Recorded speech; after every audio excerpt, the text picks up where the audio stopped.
Anyway, after I got out of high school, by the way, my cousin, Hubert Muldowney, was about 12 to 15 years older than me.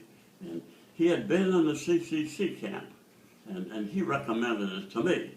So as soon as I got out of high school, I got tired of Gerardville and seeing pockmarked faces of miners that had come out of the hole, had been through blasts, mine blasts, where the skull dust had marred their faces forever, and they lived with that.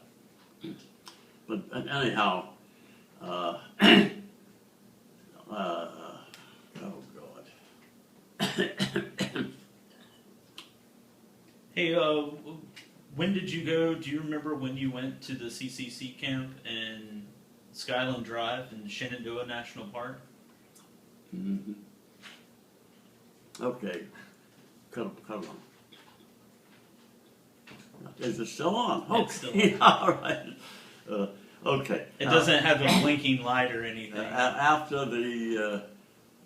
I got out of high school, I went to NP1 Luray, Virginia, and I was there for 2 years. And I made acquaintance and a good friendship with one of the head bosses, one of the foremen that had crews and run these crews through the daily business. But by the way, in the CCC camps, you work 5 days a year, 5 days a week, and on Saturdays you had close order drill.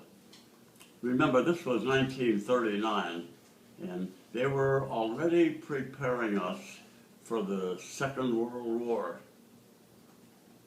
So Saturday was a day of close order drill and Army regulations and that sort of thing. But Luray was a very interesting place.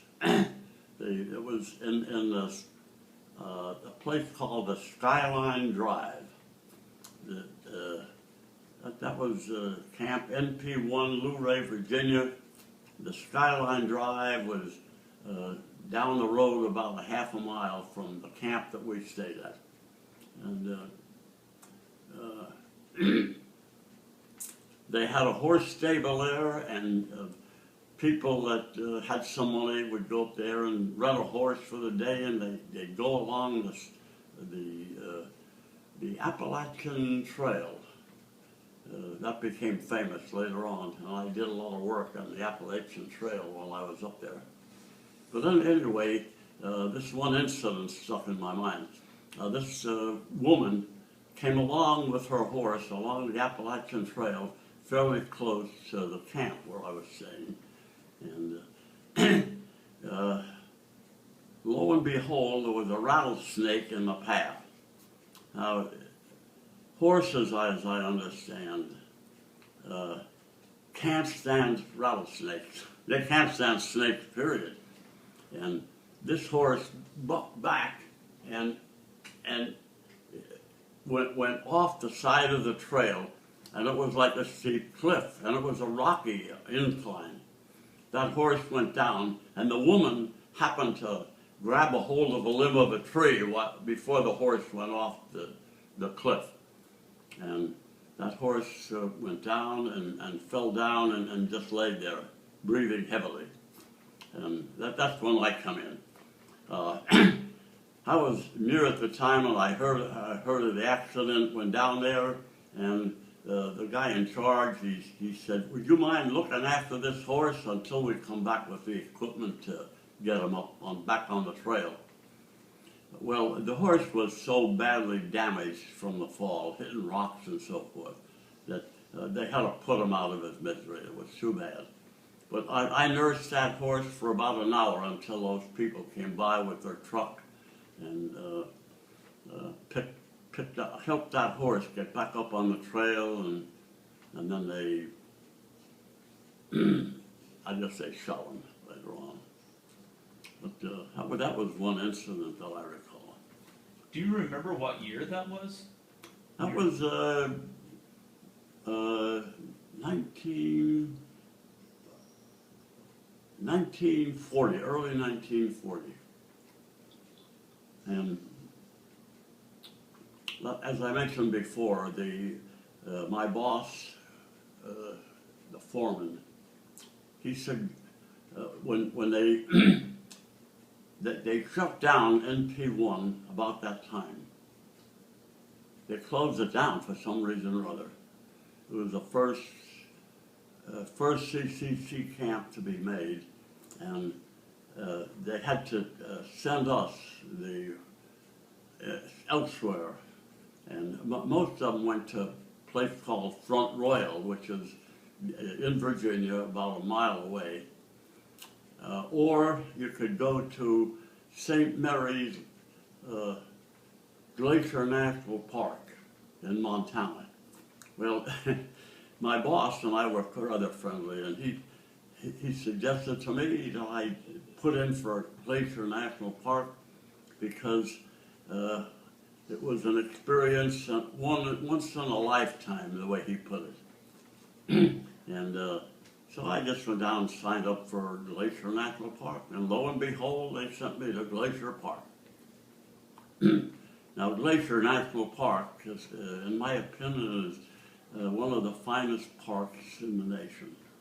And the beauty is natural. And it's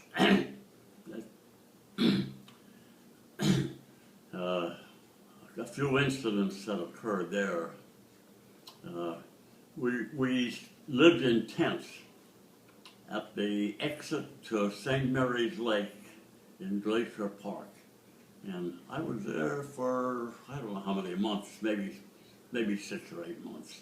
And it came October. I went there in July, and late October, they found there was a snowfall, and it snowed 3 feet in the pass. The Glacier National Park. I can't remember the name of that pass up on top of the mountain in Montana. But they gathered everybody up. We closed down the tents. We all got in trucks, and along with the heavy equipment and especially the shovels, and we drove up to the top of the mountain to get to the other side.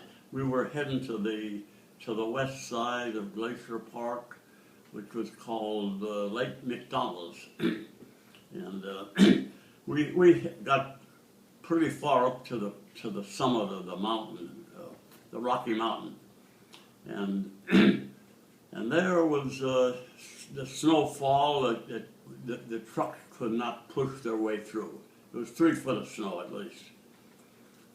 So they shut down the whole armada of trucks, and they gave the order, everybody out, grab a shovel. We're going to have to shovel our way through. And we shoveled across the pass and down partway the other side. Oh, it must have been probably a mile, maybe a mile and a half. We had to shovel a path so the trucks could get by. And after that, everybody got back in the trucks. We went over to the other side and went down to the warm side of the park, the western part.